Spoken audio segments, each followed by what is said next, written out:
So good evening, Lions, and welcome to our presentation tonight, presented by Past Region Chair Lion Ray Charbonneau, who is a member of the Toronto Central Lions Club. The Toronto Central Lions Club is the second oldest Lions Club in Canada. Past Region Chair Lion Ray is the multiple District A historian chair for all of Ontario. And will fascinate you with his presentation tonight on the history of Lions. Let's welcome Lion Ray Charbonneau.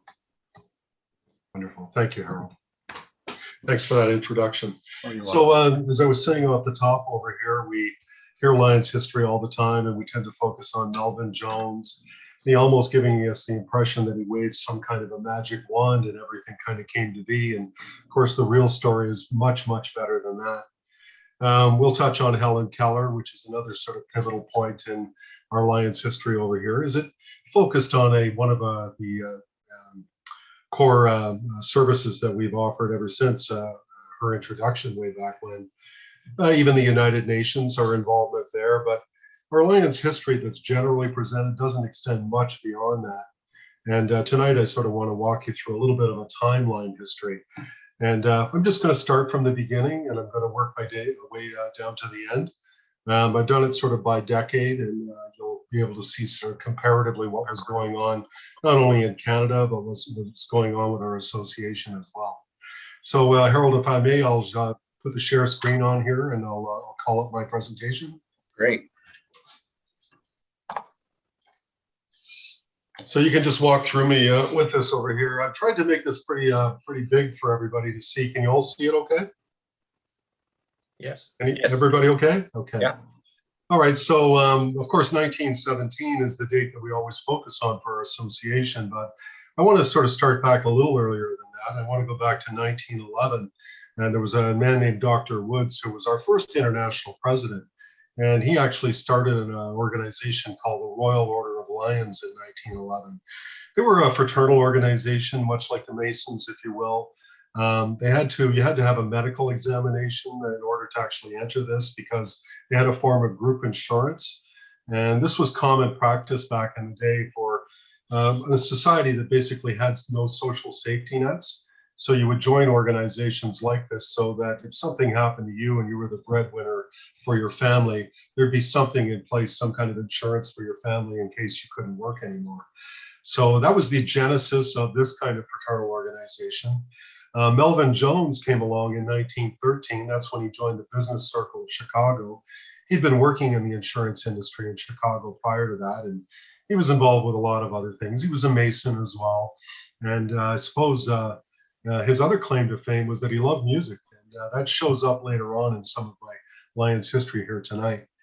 So in 1916, Dr. Woods had as many as 35 clubs, I guess, in the Royal Order of Lions that were all in the sort of Southwest. He started in 1915 down in El Paso, but by 1917, he had 35 clubs that didn't want to belong to the kind of fraternal organization that the Royal Order of Lions were.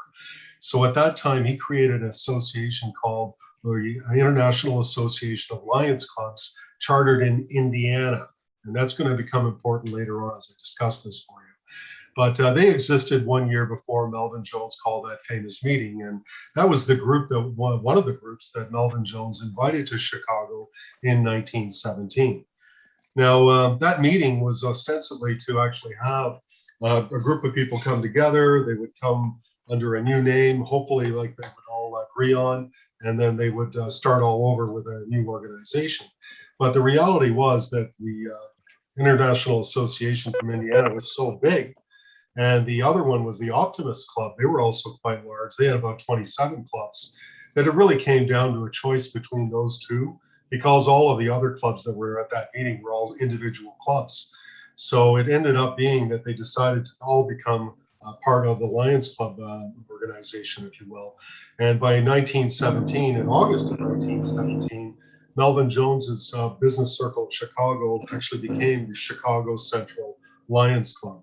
And that's the genesis of that story, if you will. And that's how it all came about. And that's when Melvin Jones became a Lion. He wasn't the first Lion, and he didn't invent the name, which is sort of like commonly understood in the history of Lions. Back in 1916, I can tell you they had what we now know as objects. They had a logo. Their colors were purple and gold, which are a direct descendant of the Royal Order of Lions. And they also had a constitution. This was not a fly-by-night operation. They were actually quite well structured, and that was one of the appealing things for everybody to join them.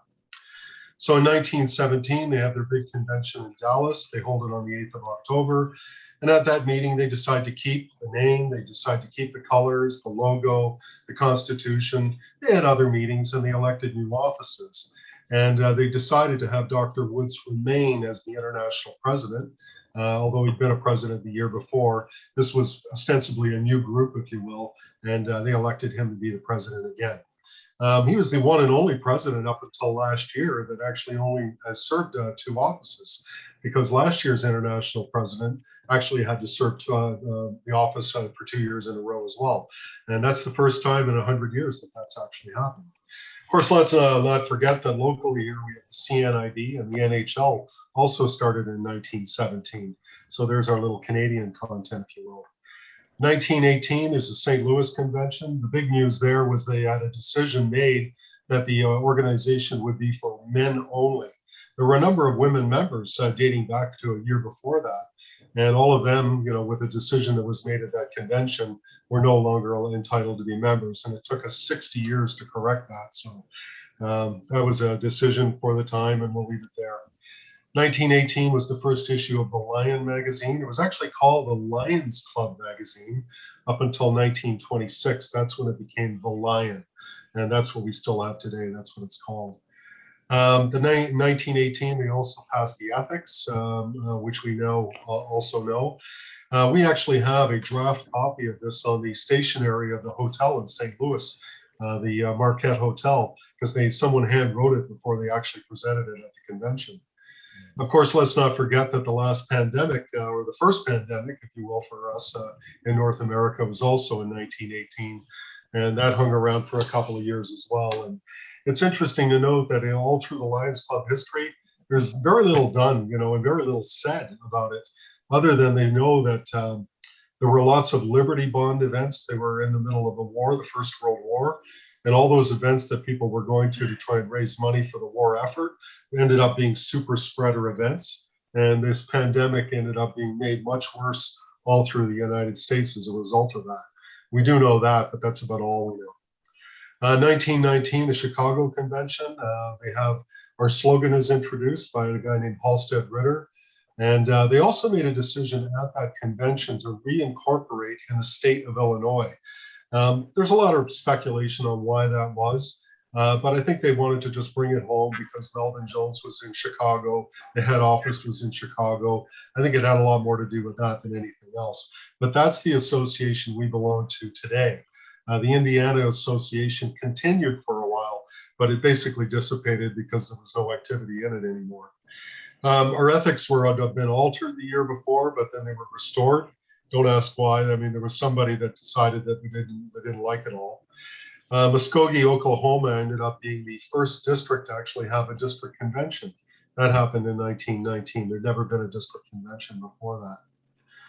1920, our emblem came along, and that's a story unto itself. But there was a lot of input on this, and I know I've shared that story with some others, so I won't stay on too long about that. It was introduced in the April issue of the 1920 Lion magazine. And in the same issue, we actually heard about the first Lions Club outside of the United States. Of course, the Border Cities Club, now we know as Windsor Downtown, was announced in that particular issue of the magazine. I don't think you could tell this story without mentioning Harry Newman. Harry became a Lion in May of 1920 with the charter of the Toronto Central Lions Club. He went to the convention in Denver, Colorado 2 months later and was asked to say some kind of a welcome or some kind of thank you to the governor of the state of Colorado.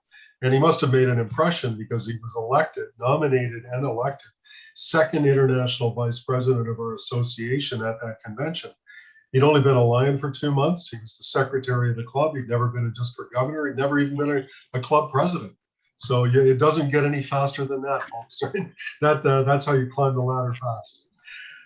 April of 1920, Harry invited the board to Toronto. They were here to do a number of other things. They redistricted pretty much all of the United States. What the state of Illinois is known as District 1 now, but prior to this meeting over there was actually known as District 4. And Los Angeles, or I should say California, was District 1 and Colorado was District 2. They just numbered sort of from west to east prior to this meeting. But they decided if all the numbers were going to be used in the United States, that because this was the first district outside of the United States, they would give them letters. So that's how District A came about at that time. We know from a story that Melvin Jones shared that the origin of the tail twister is at that time as well. And it just came about as a Sunday meeting where they were sitting around trying to figure out how to have fun at their meetings. And some farmer was there that suggested, well, why don't we do what we used to do back home when the cow wouldn't go into the barn? We would just twist its tail. And that's where the story came from.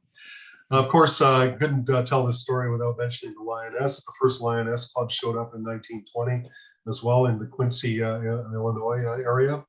And as you all know, we had to say goodbye to them after 100 years of service last year. So that was their origin. And again, that's a very long story. 1921 was our first building, the McCormick Building. That's it's at the corner of Van Buren and Michigan Avenue, not far from the Chicago Art Institute where those famous lions are. And we were in there a long time. We were in there for 30 years. This would have been the building that Harry Newman was the president in. It would have been also the building that Walter Fisher was the president in. And that building is still there, and we occupied pretty much the whole third floor of that building back then. There was a great book written at the time called The Manual of Lionism. We have a copy of that. As far as I know, I've never seen another one. It may be the only copy in existence, although there were a number printed back then, and they could be just in hiding somewhere that we haven't seen. I mentioned the redistricting. All of that was formalized in 1921 at the convention where it had to be voted on. A little known story, Melvin Jones actually resigned as the secretary in 1923 because he wanted to run for international director and he lost. So they had to invite him back to be the secretary, but they changed his title to Secretary General and they gave him a big increase in salary. So I think they wanted to keep him. The first memorial service at a convention also happened in that year, and it's just pretty much something that happens at all international conventions now. The famous first convention parade at Omaha in 1924, we actually have film footage of that convention, and there's a kind of a funny story if you haven't seen that film where the Denver Lions showed up with a boxcar full of snow, and they ended up having a massive snowball fight on Dodge Street in downtown Omaha for pretty much the whole parade, if you will. And it's a wonder why nobody got hurt, but that was the first parade was a snowball fight. Wow. President Newman, he was elected at that convention to be the president. Harry had been the second vice president. He'd been the second vice president, and then he became the first vice president. But then when he thought he would become the president in 1923, it was a kind of a funny thing that happened. Someone else ran against him and he lost. So he became an international director for a couple of years, and he dropped that in his third year so that he could become the president. An unusual way to get there, but still, he ended up being one of our great presidents, as you know. Don't You Hear Those Lions Roar? It's a song that's still played in convention parades every year. You can look it up online. It's a wonderful song all about lions, and it was written by lions for lions, and that dates from 1924 as well. Of course, I mentioned Helen Keller in 1925, so I won't, again, it's a very big story, so I won't go on too much about that. Our very first emergency relief fund was actually started in 1925. Harry would have had a hand in that. He would have probably advocated for it. This is a tantamount to the same thing as a district governor now picking up the phone and getting $10,000, for emergency relief. That's when that all started. It goes back to 1925. The memorial service in 1926, I think I mentioned that earlier, but I think that became the permanent thing in 1926. The Lions Songbook was printed at that time. little complication, when you actually reproduce songs or even if you parodied old songs, there was a lot of copyright stuff, and you ended up having to have legal representation to actually do a lot of songs. That's a thing that carried on here in Canada for a long time as well. It's a little known fact, that you just can't play any song that anybody records or produces. You actually have to have permission. 1926, the first Lions Club in China showed up in Tianjin. And there was another one that came shortly after that, also in China. And so I would say that these lions over here not only were lions outside of the United States and Canada, but they were also lions of of another race, if you will, right, of another group of people outside of North American persons. Admiral Byrd, I think he wasn't an admiral at the time, but he flew over the North Pole in 1926. He was also a lion. And he flew the Lions flag, as I understand it, over the North Pole. I can only imagine what that airplane would have been like in 1926. That's not a ride I would have wanted to be on. 1927, Mexico came on board, as well as Cuba. By the time Cuba closed in 1959, they had 84 clubs and 3,000 members, but they were shut down after the Cuban Revolution, and they were actually our third multiple district as well. I think they became multiple district C, if I'm not mistaken, because they would have been included with Mexico at the time. Lions Clubs International Canada. In a brief explanation over here, we need to have a separate body in Canada in this era anyway, to actually be able to take a charter from another organization outside of Canada. And that was the reason for having it. It was also the vehicle by which we could elect international directors in a kind of a reasonable democratic fashion. Otherwise, multiple district A or district A as it was at the time, was so big and had so many members. All of the elected officials would have come out of there because there was no competition or not enough competition from the other provinces. So that was the purpose of that association. The Juvenile Braille magazine came along in 1928, something we supported. It had been around for a few years before that, but it was officially adopted in 1928. Some of us still maybe support this program here of attendance pins and sponsorship keys. That came around in 1928 as well. That's how long ago those things have been around. I'm actually trying very hard right now to put an attendance pin collection together. I probably will never be able to get the ones from the late 1920s. I have half of the ones from the 1930s, and I have all the other ones from the 40s right up to the present. So it's a labor of love, but it takes a long time. And when you find them on eBay, they want $500 for them. So Wow. I don't go and buy every one. That's needless to say. We had a change to our objects in 1929 where we added the phrase to create and foster a spirit of generous consideration. It was actually a much longer statement than that. It ended up being condensed this way over here, but that was the first change to our objects in a long time, probably in 10 years. Blind Boy Scouts, we started supporting an organization that way in 1929. 1930, the White Cane came along in Peoria. They were, it sort of was derivative of military in the First World War because people were using canes to help direct themselves. But it was a lion that actually decided to paint them white.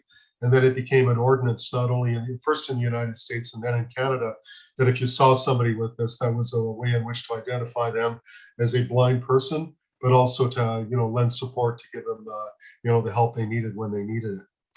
1931, we had a convention in Toronto. And I guess the big thing that came out of that was that we had a permanent director elected. We've had a Canadian director ever since 1931.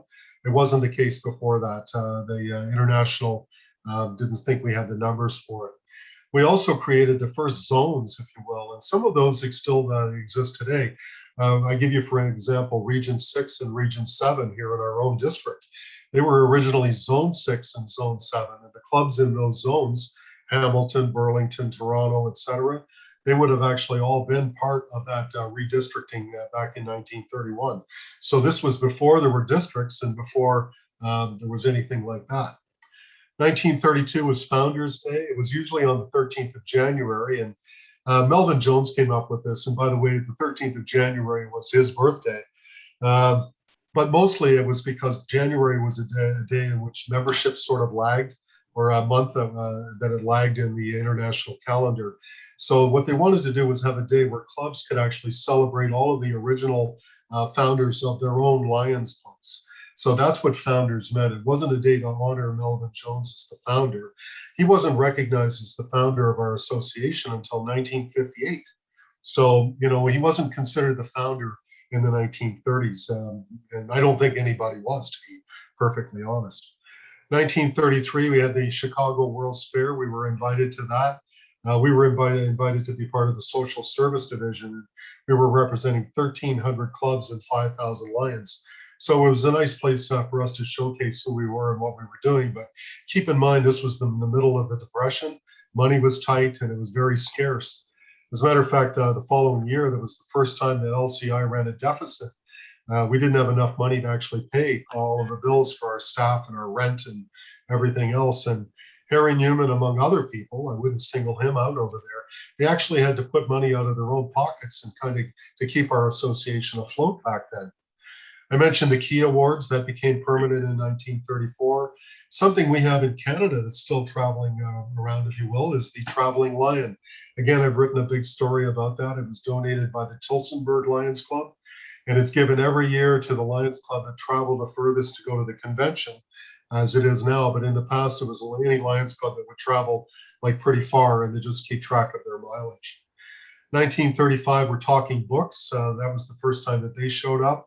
Amelia Earhart was, the talk of the town, but she was also made an honorary Lion in 1935 in New York State. So she became, after Helen Keller and Anne Sullivan, our third woman Lion, if you will.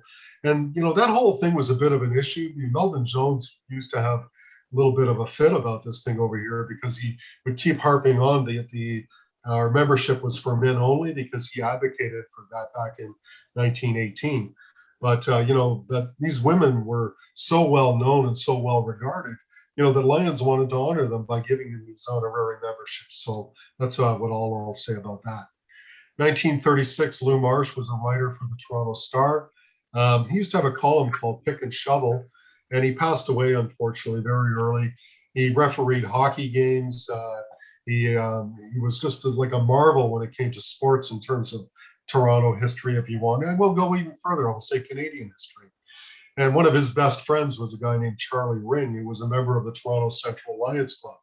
So Charlie Ring actually had a trophy made that we now know as the Lou Marsh Trophy.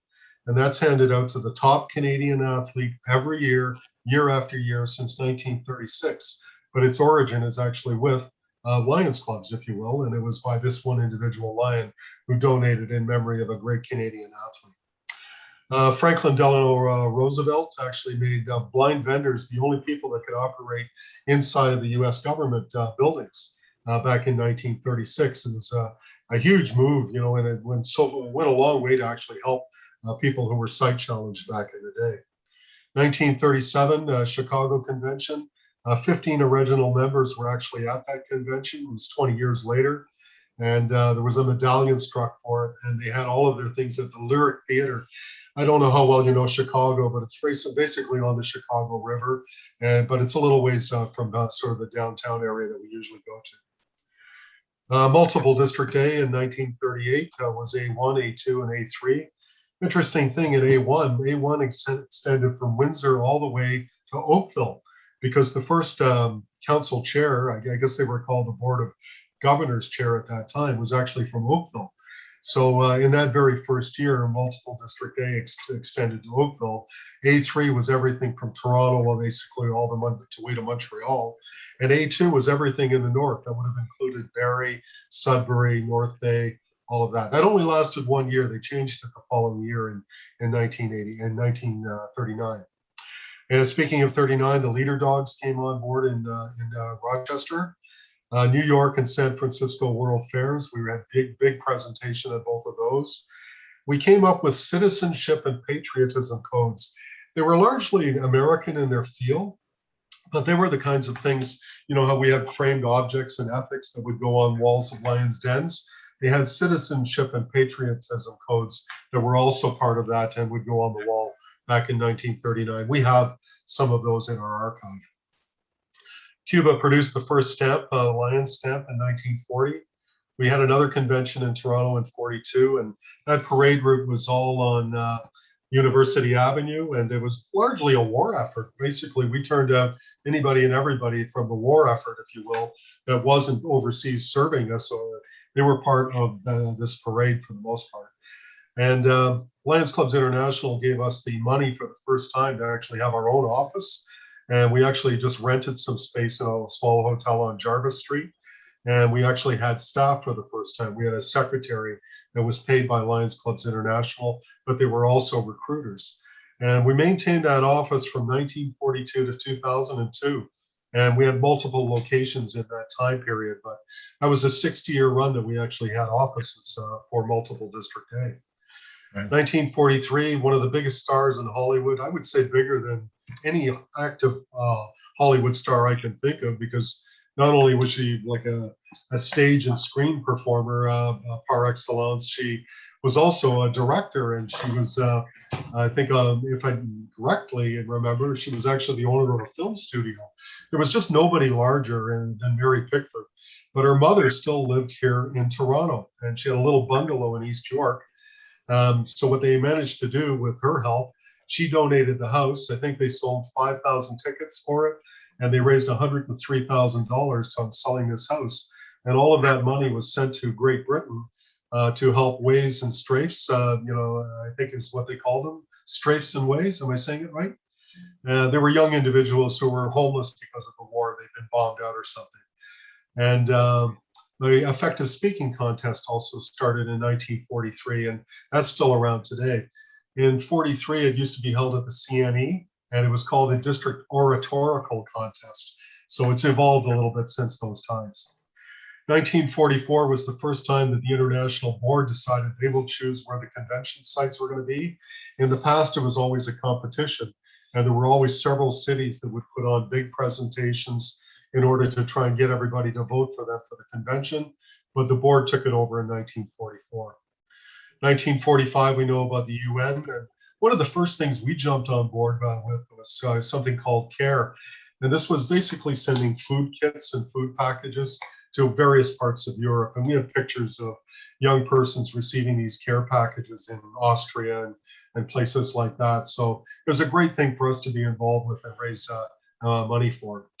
Roy Keaton made his first appearance. He was the international secretary that replaced Melvin Jones in 1950. He was from Texas. He came and spoke in Canada many times and was a fantastic person. I think equal in many ways to anything that Melvin had ever done for our association, and we were lucky to have him. iBank started in New York City in 1945. And Jeff Friedman will like this. That's when glass recycling actually started, eyeglass recycling as well in 1945 as a service that Lions Clubs were offering. 1947, we received non-governmental consultative status in an organization called ECOSOC. Am I saying it right? ECOSOC? Anyway, I won't try to tell you what that actually means, but that was important to us as an association to have that NGO. 1948, Stockholm became the first European club, and we started a leper club in Hawaii. It's hard to imagine, how that would actually work, because leprosy, just by its nature, was one of those things nobody wanted to really be very close to. I can tell you that Walter Fisher had some kind of connection to this thing. I know he was present in Geneva when the first Lions Club came on board there, as well as one of the other European states. And in 1949, our Walter from St. Catharines over here actually became the international president. And curious thing that actually happened with him, because of our work with the children in the war, because of our work with CARE and other things and starting all these clubs all over Europe, Walter Fisher and his wife Alice were, as far as we know, the only international president to be invited to Buckingham Palace to have an audience with the Queen. So him and Mrs. Fisher actually met with the Queen Mother, we know her as right now, and she gave them a half-an-hour audience, and they were just thrilled. And we have all the details of that meeting and what they talked about and everything else. But the Queen at that point also decided to send one of her representatives to learn more about lions, and as a result of that, The first three clubs that actually started in Great Britain were London Host, Brighton, and Tonbridge. Tonbridge for second, and then Brighton. And because they were the first three clubs in England, the honor of the sponsorship of those clubs was given to the first three clubs in Canada. So Windsor was the host or the sponsor for London, Toronto was the sponsor for Tonbridge, and Hamilton was the sponsor for Brighton. That's an honor we still hold to this day. And I don't know if I've told you this before, not Dick, but we on occasion, when they have a big anniversary in Tonbridge, we actually get an invitation to their meetings. Nobody's gone as far as I know yet, but I'd like to do that someday and go and recognize them. Club twinning started in 1949, and there's a great story about a Lion City. Melvin Jones was retiring, and this was going to be a swan song. They were buying up property in South Chicago. They even got as much as 300 acres at some point to try and build a city. They had plans made, sewers. There was going to be statues and residences, and it was going to be a real tour de force. But by 1950, the whole thing had kind of fallen to pieces. The Lions clubs weren't donating any money for it. It was way behind on schedule. They put out a fortune in buying up all this property. They just canceled the project altogether. Lion City died like within a year. 1951, Helen Keller was given an international gold medal. This is just remembering her involvement with us going back to 1925. 1953, because we didn't have a new city to move to, Alliance City, we bought a building in North Chicago and North Michigan. The building isn't there anymore, unfortunately. But there's a new building built on its site. And we invited Helen Keller back again, and we have her speech from 1953 as well, where she recognizes us again as Knights of the Blind, knowing how important that honor was to us when she gave it to us way back when. 1954, We Serve was developed right here in Canada. This is a lion named Stevenson from Fonthill, Ontario. I'm in the middle of a huge research project right now on that, and I'll share that story to you when I've got a little bit more. But we've learned a lot more about Mr. Stevenson since we started this. Of course, Marilyn Bell, let's not forget her in 1954. I think she was the first person to swim across Lake Ontario. And she was a young, bright woman who, became the belle of the ball. Like there was nobody bigger in Canada, for her feat, that's for sure. I know my good friends from Weston who were involved with the CNE Pee Wee baseball. I think of Ed Bosker, but that started in 1956. And we've been involved with that, probably not as long as 1956, but we became sponsors, somewhere along the line. I just don't have that date. I want to think it's like 25 years ago or so. The purple and gold vest that we all wear, it was developed about that 1956 period. And it was the convention was in San Francisco, and it won the best convention parade costume. What a lot of people don't know is that the vest we had before that was a gold silk vest, and it was terrible for putting pins on and things because it would rip and the holes would always be visible. So the purple corduroy vest actually was much better for pins. That was one of the reasons why it was actually developed. And they borrowed from a model that was already existing out west. As you know, the Lions in the West actually have a red vest that has sort of some of those Western features on it as well. And that was the style that was borrowed for our vest here, the purple and gold vest. White Cane Safety started in 1956. The first Leo Club, the Glenside Leo Club. It wasn't an official Leo Club yet, but that's when they started in 57. 59, the Talking Books that I mentioned earlier became an official project. I know our Lions Club used to do this at the CNE every year. We were a big part of that. Youth Exchange, that began in 1961. Lake Joseph, that's when we bought a property for the CNIB. It took us 6 years to pay that off, but you can only imagine what a prime property on Lake Joseph would be worth right now. It sure is a windfall for them. Helen Keller was given a humanitarian award. It was the first time that they'd given out such an award. It took a few years before that became a regular thing. 1963, pin trading became an official thing for Lions Clubs International, and that goes on to this day. There are many pin traders and websites for pin trading. So, and fortunately now we all have vests to be able to put them on. '64, we had the convention in Toronto, and that parade was actually all on Yonge Street, and the city actually painted pretty much everything purple and gold for us. We had a little convention, we had a little controversy at this convention because the international guest speaker was actually George Wallace of Alabama, and he was a segregationist, and he was here to actually basically to talk ill of the U.S. civil rights movement.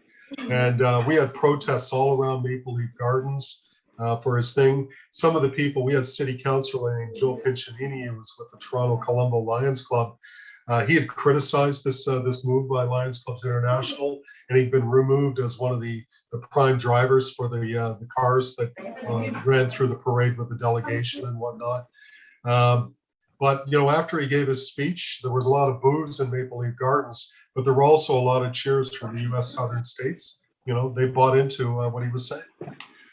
Retention became a thing in 1964. It started showing up in a lot of literature. There was a day set aside called White Cane Safety Day. We had an eye project back then in '64.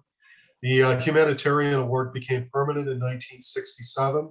We've had two recipients in Canada. We've had Bob Rumble, who did a lot of work with the deaf. And I think at our convention in Toronto in 2014, David Foster was given one because he does a lot of philanthropic work as well. World Peace Essay was won in 1967 by a Canadian. We actually have the book and all the essays that were written at that time. Friendship Arches. This was actually developed between Washington State and British Columbia. That was the first arch, and it's still there by some accounts, but they're popular all over the United States and Canada now. And I was just recently given all the specs in terms of how you build one of these things, what the dimensions have to be, what the materials have to be made of. You'd be surprised at the engineering that goes into making one of these things. The Leo program became permanent in 1968.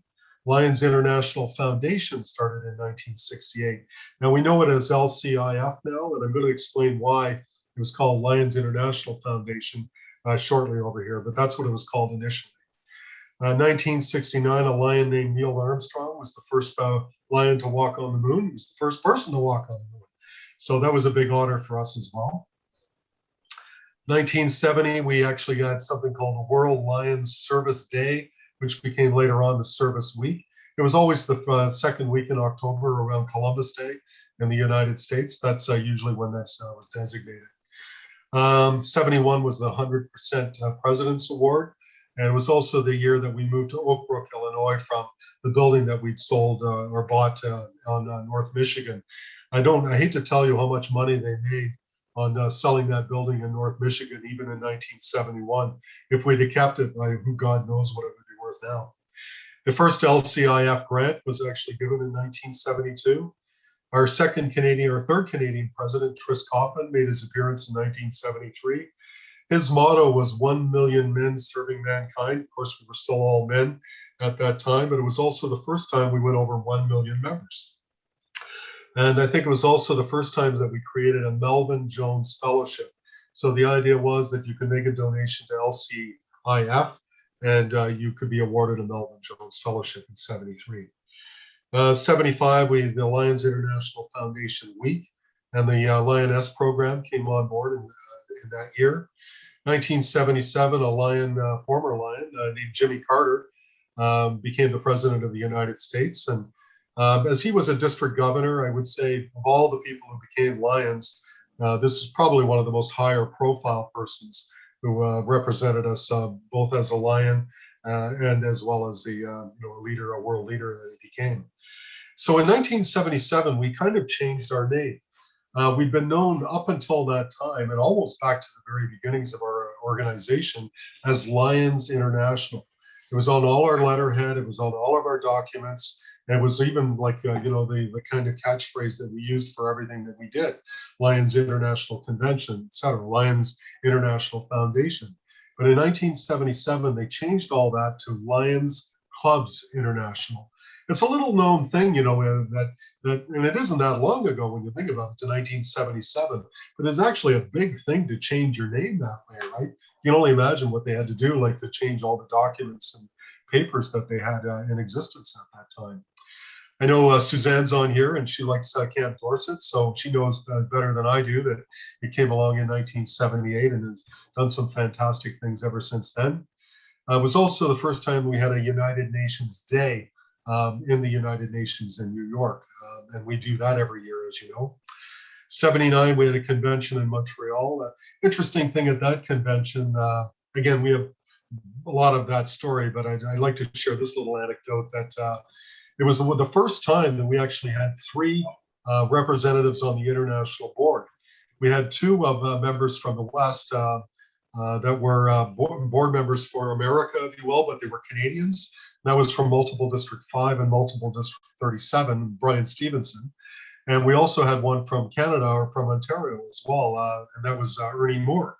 So we had three representatives on a board that wouldn't have been very big at that time.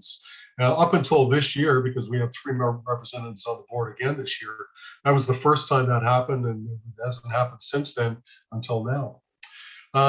One of the things that may not be well known, the Lions Manor is in Windsor. It's a signature thing. It was basically almost like a old age home, for lack of a better word, a retirement home, where people with limited means could actually have a place to live out their retirement. And the Windsor Lions Club still operate that to this day. It's a signature activity and something we can be proud of as all Canadians over here and what they did with that. And it goes back to 79. 1980, we had the United Nations, the Lions Day at the United Nations. I said that somewhere else, right? I guess this is actually the official launch of it. And then LCIF is when we actually changed the Lions International Foundation. It became the Lions Clubs International Foundation. Diabetes and drug awareness was when we started to deal with that. Diabetes came about as a result of Ronald Reagan, who was the president, trying to emphasize the awareness for diabetes. And that same year, the international president made it his signature service activity. And I think it took a couple of years before Lions Clubs International adopted it fully, but that was the genesis of us being involved with diabetes as a service organization. Drug awareness speaks for itself. You might all remember Nancy Reagan saying, "Just say no." That's where all that came from. World Peace Day in 1983. Diabetes retinopathy, Lions Quest in 1984, the Lions Foundation of Canada in 1985. It actually had been an idea kicking around for quite a while, so it's kind of hard to put a date on that one. Judge Brian Stevenson coming on board and becoming our international president in 1987. But also being the guy who had to be there to champion the biggest change and the most positive change that we've made in years. And that was a decision to make women or allow women to be members in our organization as well. They'd had a vote the year before in 1986, but it required a 2/3 vote for it to be adopted. And the vote did not pass. So they brought it up again in Taipei and it passed in 1987. So we're better off for it, I dare say. The Peace Poster in 1988. 1990, we had the first Sight First program, and that was championed by past international president Bill Biggs. 1992, the Lioness program was discontinued after 17 years. So hard on these ladies, you make them part of your organization, you allow women to become in, now you cancel that group.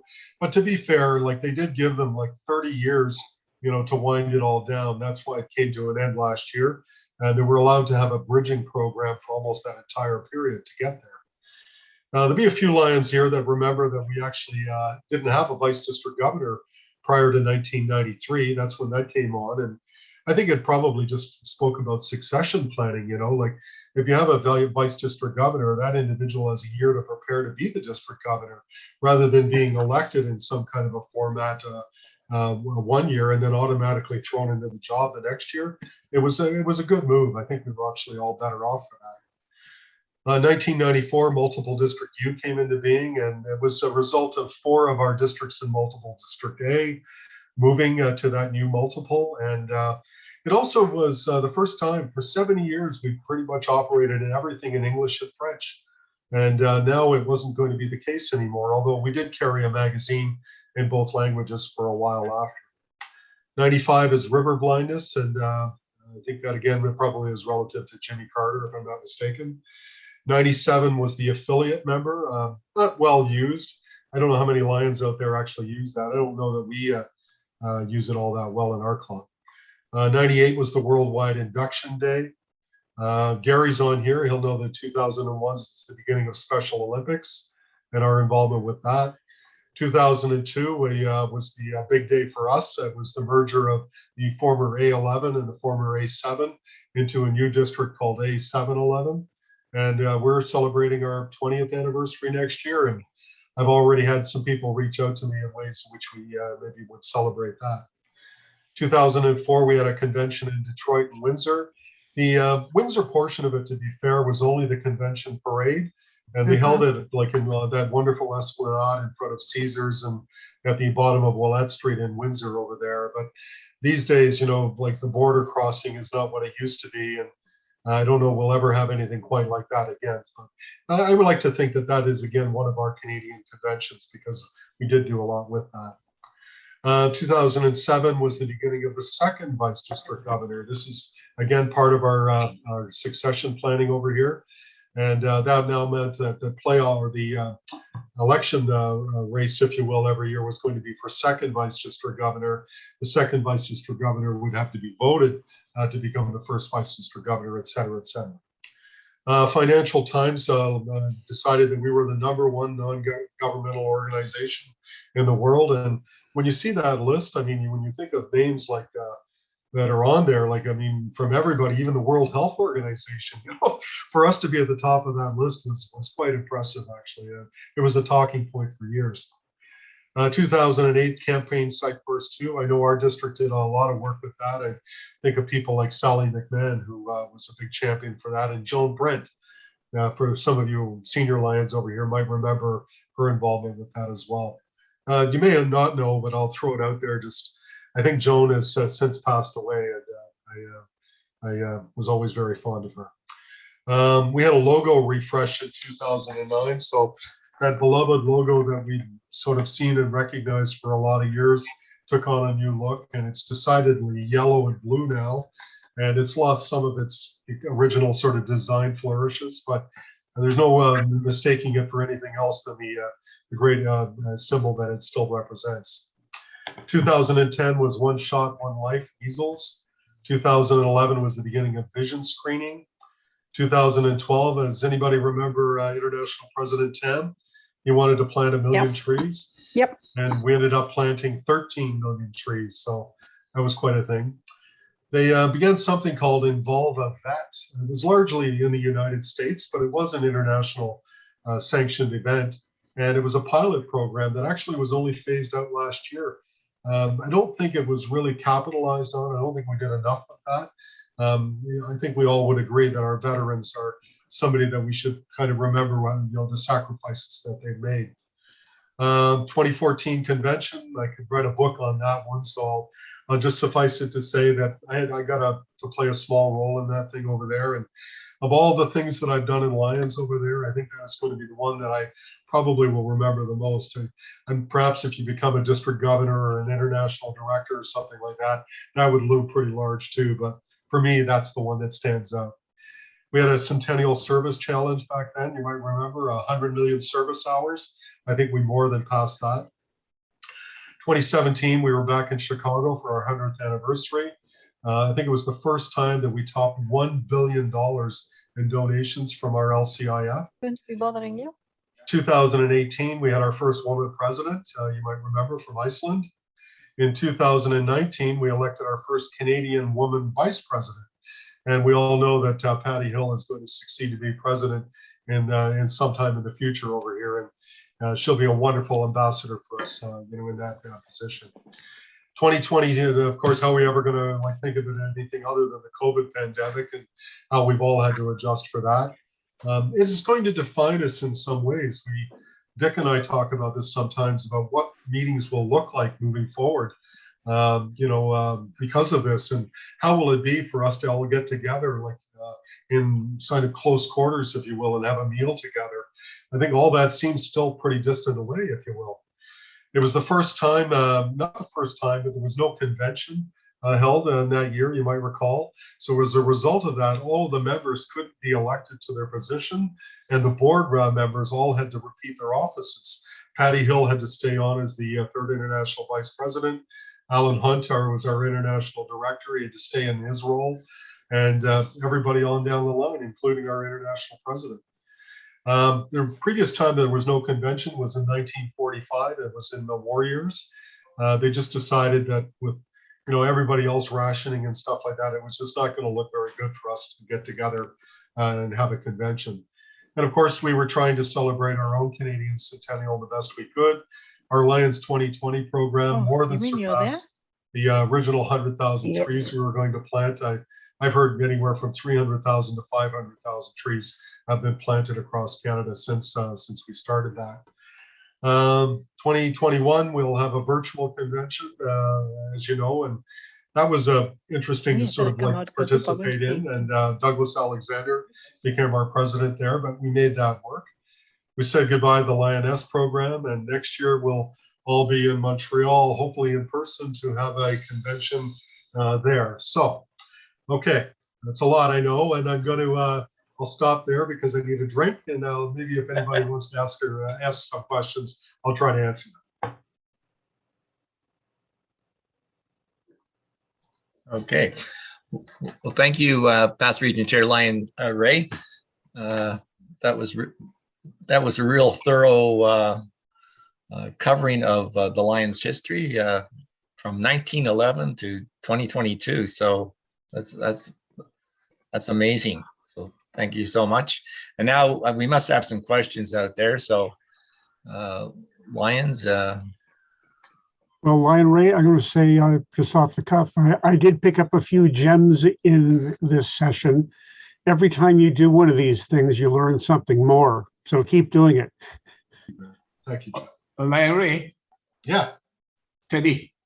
Hi. One thing I want to point out or ask you to look into is that before the vice district governor, there was a post called a lieutenant governor, and Bert Jacobs was the last lieutenant governor we had in A7. Okay. That makes sense. A lieutenant governor as opposed to deputy district governor, right? Yeah. Right. Because I know deputy district governor, I think it's. But the deputy district governor was changed to region chairman. Exactly. Do you remember when that was, Teddy? Oh boy. I don't remember. It was somewhere around, I would say, early 80s, maybe. Okay. That might be a nice thing to add to this presentation over here. So. Thank you. So Lion Pam, you have a question? Yes. I was following along in the years leading from 1911 right down to current, and I've noticed that there were quite a few years with nothing in there, like missing no information. For example, 1940, 1950, 1922, and so on and so on. 1941, 1946. What's the reason for those missing information? Well, how can I put it to you here? It's not that there weren't things that were going on over there, but what I tried to highlight over here were things that were significant in the structure of our association and things that are still with us today. So, for instance, if I was to tell you in 1922 that we met in Hot Springs, Illinois, and like they elected some officers for our board, there's just nothing in there that was like significant, in terms of our overall history. So if you look down the line, I mean, I realize what you're saying now, that there are some years, but there are not many years that we actually missed. I think there's almost something for every year. The 50s maybe are a little bit thin, maybe the 60s, right? But again, I was trying to highlight the things that were maybe significant in terms of Lions history. Okay, all right, thanks very much. Hey, Lion Gary, you got a question? Yes, Ray, you did a fine job of your presentation as always. Thank you, Gary. I just want to point that out. We have a history, which, for some of our Lions in the west part of our district over here, it might be interesting. But Roger Lacroix and it was a Russell Grafton, I think, they actually wrote histories of District 11. So I have the entire history of District 11 from 1920 to about 1983. And it means that I have like anything that went on in Brampton, anything that went on in Stony Creek, anything that went on in Ancaster, Dundas, Burlington. We'll have some kind of a notation of some events that went on, as well as the election of all of their officers in those years. So we have a complete history, up until that point. Anyway. Since I've been a Lion, you're one of my inspirations in this organization, and I'm proud I have a network of people like yourself. So Ray, I have a question. Sure. Have you made a list of all the international conventions over the years, what places they were at? Yes, we have that. We also have a list of all of our multiple district conventions as well. The 7-Eleven. They've gone on since 1920 as well. So that is all across Ontario and Quebec. Yeah. I was curious because I did go to the Boston one and I couldn't remember the date. Oh, you know what? I can, if you send me an email, I'll send you the list over there. You'd be able to, I think that was, didn't they substitute because New Orleans had like some kind of Katrina? yeah, yes, that's right, Lion Ray. Yes. Yeah, you're right. 2006. 2006. There you go. Dick was there. So yeah. No, I wasn't there. I think it was the year before mine went. Yeah. Okay, thank you. Lion Julian, you have a question? Yes, I just want to mention to Ray that the stuff that he covered was very significant years, and they brought in some extra things, as was said. And also, there's a little thing afoot pertaining to the second vice district governor. There's a few districts out there in constitutional area 1 that has a third vice district governor. So that might be the new thing coming because of certain attrition, some district governors getting in without proper leadership training. So they're trying to see if they can make it very similar to the international presidents. Right. Okay, I mean, so, if it's not part of our international constitution, they No. do that within the framework of their own constitution. And Yes. if they do, like, don't we have to follow kind of the rules of LCI? I'm not too sure how that would work. well, they got a couple of districts got the pass, and they do have it. This came into being, but maybe it's just one of the flash in the pan things. Right. That is something, in fact, a district can do under our international constitution. Our constitution says what is mandatory, what has to be there, but you can adapt those other things to the way you actually do operate. So that would be sanctionable. Sounds Okay, good. Lion, Dr. Shafi, you got a question? No, just I have No, he just two wants things. to- One is thank you, President Chair Ray. It is exciting to see that how much rich information you gather together. And I have next concern is it would be great, the Lion Ray, to share as a repository in the Lions website so that all Lions we can educate. So it's maybe time consuming and very tedious job for you to present this again and again, and somewhere maybe you can do occasionally, but by your work, we should be creating a absolutely dedicated page to all the things you know. It should be there. It is a very good. Thank you, Shafi. Dr. Shafi. I know I can tell you that Lion Gary does dedicate a lot of information, especially the stuff that I sent out last year. As it pertains to us here locally in our district, there were a lot of things I sent out that wouldn't be, quite the same way. But, I think there was talk tonight of this presentation maybe being recorded and put it up for people to sort of watch. Last night, I actually was thinking about trying to put some slides together, but this was almost like 80 items, like in if you each line probably has 3 or 4 things inside of it. You just can't do a presentation of 300 slides. Everybody be sleeping, right? So maybe Dr. Shafi, maybe that's the way forward over here, is maybe to try and condense it a little bit, even more. Like that would probably eliminate more years. But I think we could probably do something like this, and if it is online, then a lot of people can see it and add to it. I'd love that. I'd love for someone to find something that I don't have on here. So, thank you. Yeah, thank you. Actually, I'm not asking you to put all the PowerPoint slides. I'm just making a point in future.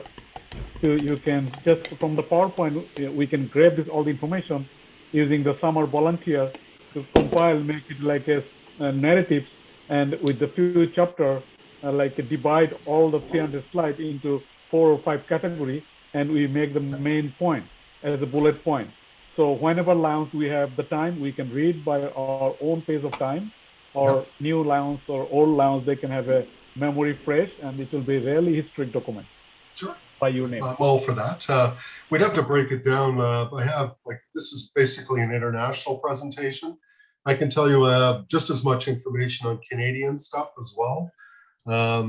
And, you know, we will, again, you know, you have to sort of like think of who your audience is. And what Lion Herald wanted me to cover tonight was Lions history, right? So I've had to make the content of this thing a little bit more direct in terms of our overall association, and just some Canadian content to sort of put it in perspective.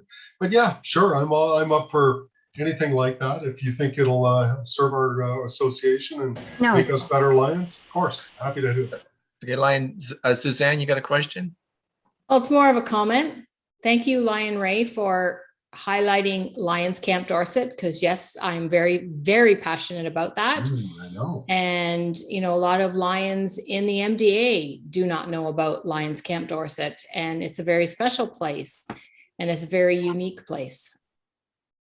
Yeah, couldn't agree more. I think it was worthy of the notation in our Lions history, that's for sure. Would you know, Lions, Suzanne, may I ask you, are there other kind of Camp Dorsets elsewhere, like in Canada or the United States? From what I understand, we are the only one in North America. Wow. Wow.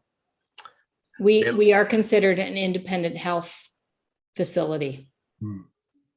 Ray, I can, I'd like to clarify the Gary you were talking about. It's not me. It's Gary Dale. It's Gary Dale, our web. I understood that. Thank you. Yeah, I don't want all the emails. But, Gary, you do everything. Couldn't you do that as well? I can say I've hit every club in our district twice. And due to Suzanne's question, yes, we are the only one like Camp Dorset in North America. Man. I've already checked into it, Suzanne. Fantastic. Okay, great. Yeah, we have a number of camps.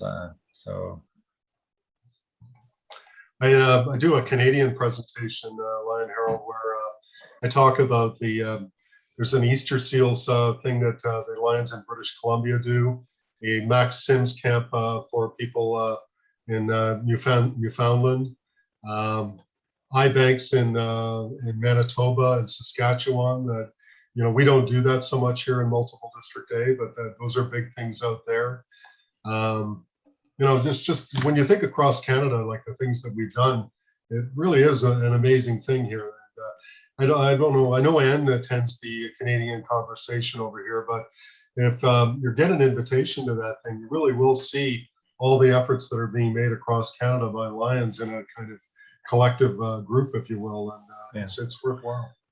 So, Lion Ray, in regards to the U.S.-Canada Forum, when was the first one?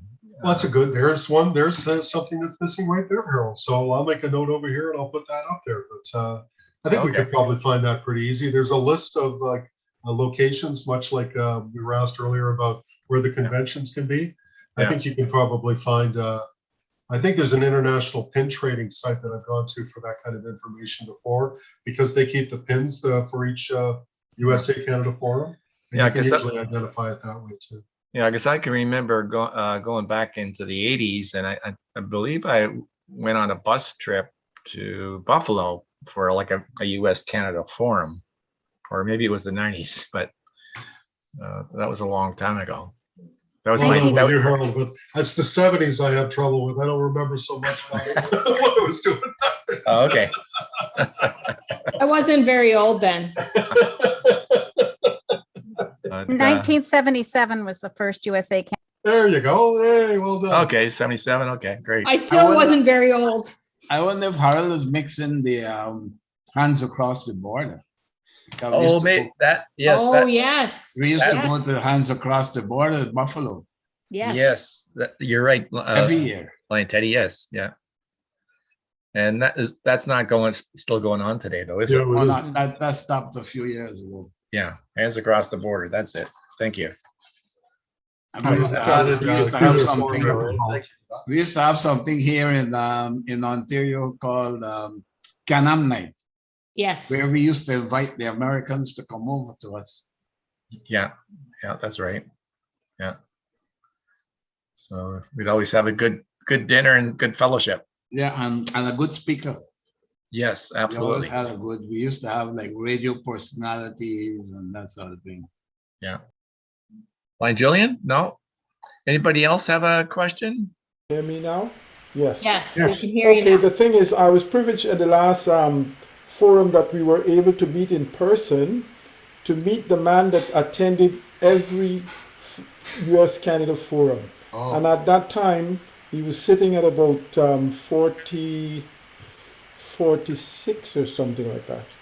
Subsequently, we had the virtual, and hopefully I would see him and all persons on board tonight, and all the persons when we go to Calgary next year. We need to make it huge, because the US is always overpowering us. Now we're in Calgary. So fellow Lions, make sure you get your pennies together for Montreal and for Calgary. Next September, Calgary. Thank you. Okay, thank you, Lion Julian.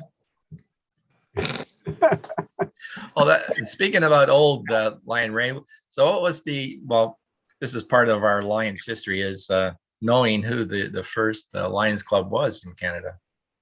Well, obviously Windsor. Windsor, right? It was called Windsor. Border Cities back then. What was the name again? It was called Border Cities. Now, Windsor back then, Windsor was let's call it a municipality, but it was around other municipalities. And back in the teens and early 20s, Windsor was one, Ford was another, Walkerville was another, Tecumseh was another one. These were all much like we would look at Etobicoke, Toronto, Scarborough, Right. something like that. Okay. And because there wasn't enough Lions just from the Windsor portion of it over there, and some of the Lions came from other municipalities close by, that's why they called it Border Cities. And okay.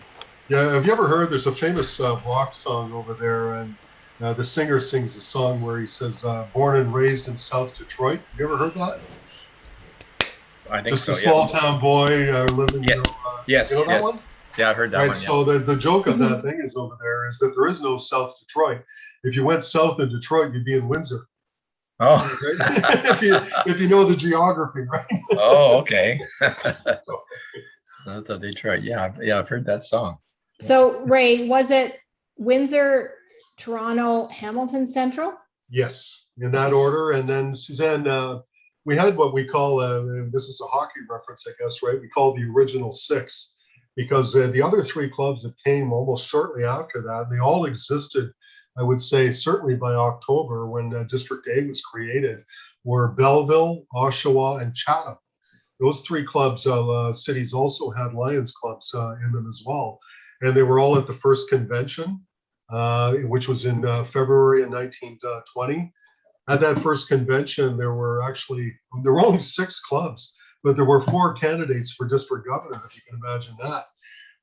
One was the incumbent, he dropped out. I think a doctor from Oshawa dropped out. So there was a runoff between the representative from Windsor and the representative from Hamilton. And they had 3 different votes at that convention to pick a winner, and it was tied all 3 times. And the chairman was Harry Newman, and he refused to actually give the casting or the deciding ballot because he was worried about his life. So it was actually the candidate from Hamilton, a guy named Ernest Linger. He was an insurance man. He was the one that said, look, I will step down here, and we'll give our representative from Windsor the chance to be the first elected district governor in District A. And they elected Ernest Linger to be the first district secretary. That's sort of how that all came about. Belleville didn't last very long. Oshawa hung around for a while. Chatham did for a while as well. But a lot of these clubs struggled by the end of the 1920s. You weren't killed off in the 1930s, there was a good chance that you would survive. The other ones that came along shortly after were Wallaceburg and London. And I would like to tell everybody that this year in November, London is celebrating their 100th anniversary. So if you know anybody there, send them a message to congratulate them. I already have. Oh, great. Well, I know there was a lot of parties that were planned for last year that didn't happen. Yeah, I know. Because I know we've got, my club was celebrating 75. well, there you go. Yeah. I think, Suzanne, I think we had a member of our club call it, yeah, for us, it would have been the 100th, right? But Yep. we're now looking at like 100 plus 2 or something. I think we're going to have a party, but we have to kind of give it another name now. So.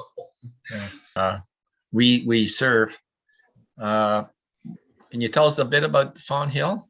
Okay, so it's a good story because Douglas Stevenson was the name of the member of Fawn Hill, and Fawn Hill came about in the mid 1940s, and the motto was created in 1954. So it's like within a 10-year period that Douglas Stevenson would have been involved. And I'll share this much of the story for you as it is. We've been trying to find a photograph of him. We've been trying to find anything we can on him, because when the motto was actually announced, it was a 2-year project, and they had 11 entries that all said "We serve." 2 of them were from Canada. One was from Hawaii, and the other 8 were from the United States. And what ended up happening is that the contest rules said it was the one that had the earliest postmark that would be declared the winner. And that happened to be Douglas Stevenson from Fawn Hill, Ontario. Oh, wow. So that's how he became the winner. So here is the scene in New York, the Waldorf Astoria, like hundreds of lions in the room, this big announcement after 2 years of a contest, and Douglas Stevenson's not even there. He's in England. So it's actually the president of the Fawn Hill Club who's there to accept the honor on his behalf. And it comes with a little medallion and a nice letter and everything else.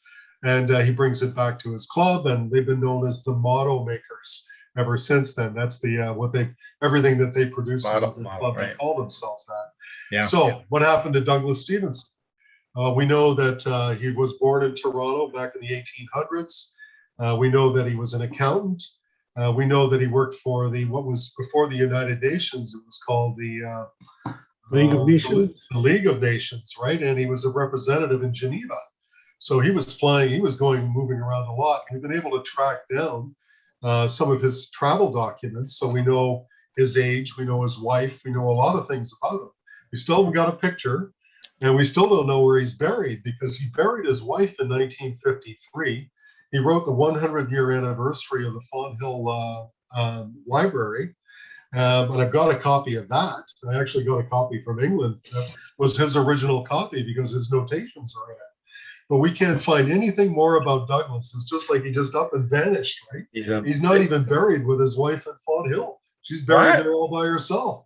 Oh my goodness. Yeah, it's a bit of a mystery, isn't it? So I'll share more with that as we move forward.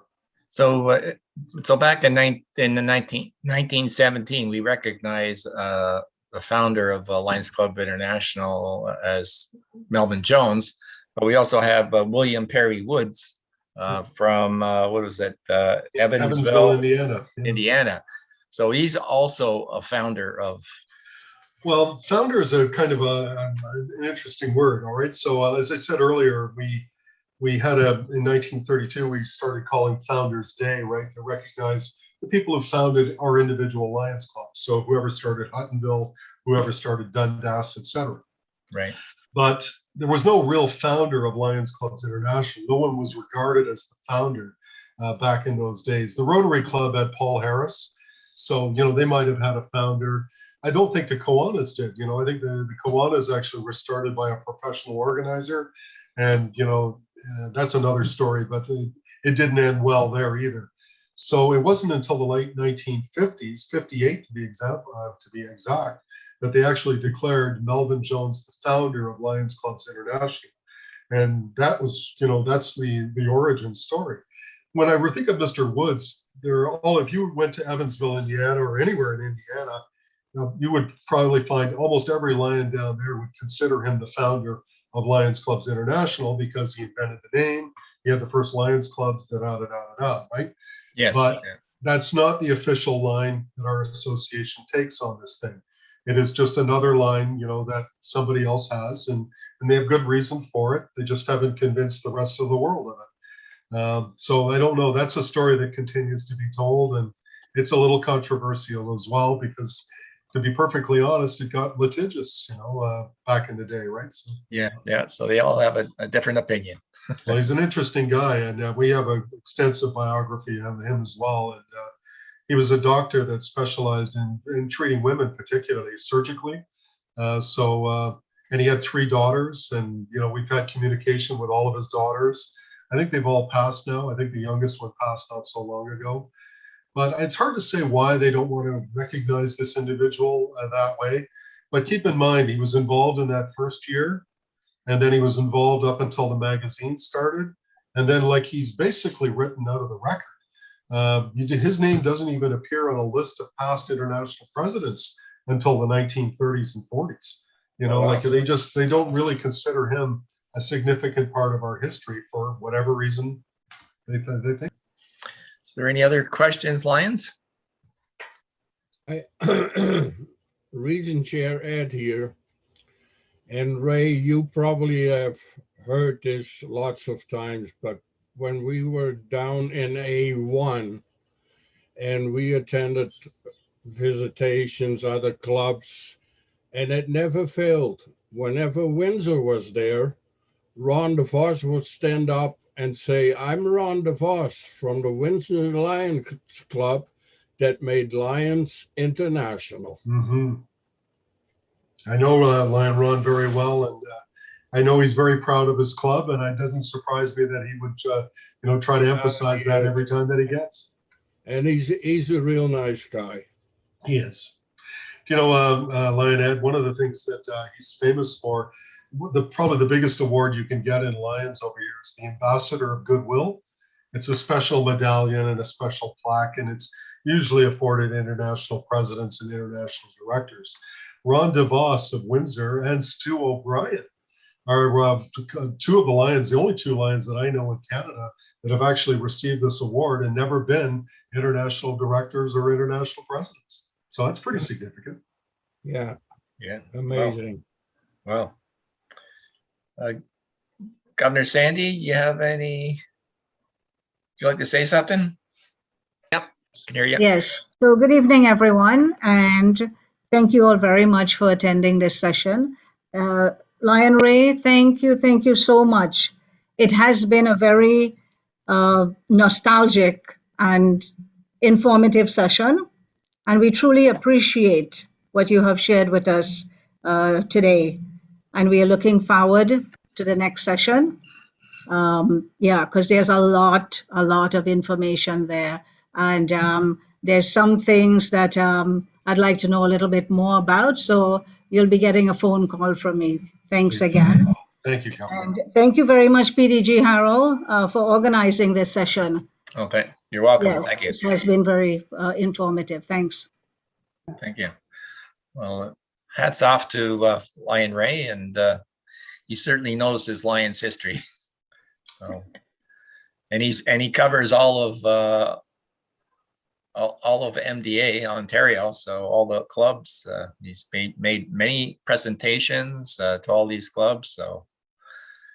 So he's probably got a long list of clubs that he's going to attend. So put them on your calendar and get a hold of them.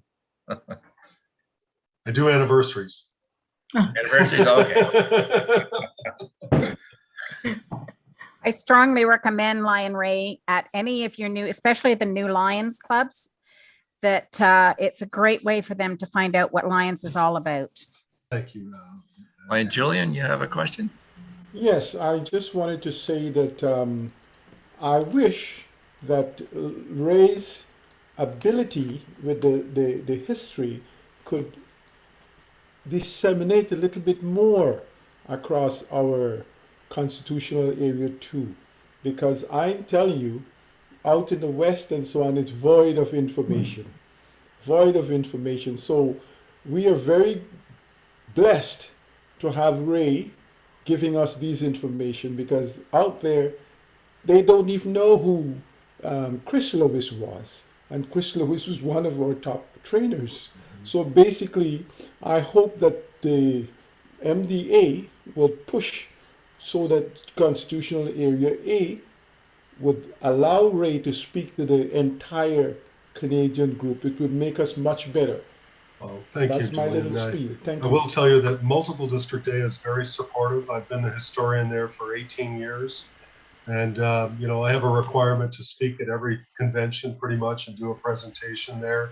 They give me a budget every year, and every council chair that has asked me to participate over here has been just the best, right? So it's a little bit of a stretch for us to think about the rest of Canada because we're one of 12 or something like that, multiple districts. It's, so I mean, what interests us and what we were trying to do may not interest everybody else, but I can tell you that celebrating the Canadian centennial last year, I wrote about 30 different stories that I sent out, and I developed a readership pretty much from coast to coast. And I think, I figured at some point that was probably heard enough from me, as you probably all have here tonight as well. So I have to at some point just shut down and shut up. So I think that's where I'll leave it. Okay. Well, thank you, past Region Chair Lion Ray, and I guess we can end this session this evening. And thank you so much, Lions, for attending.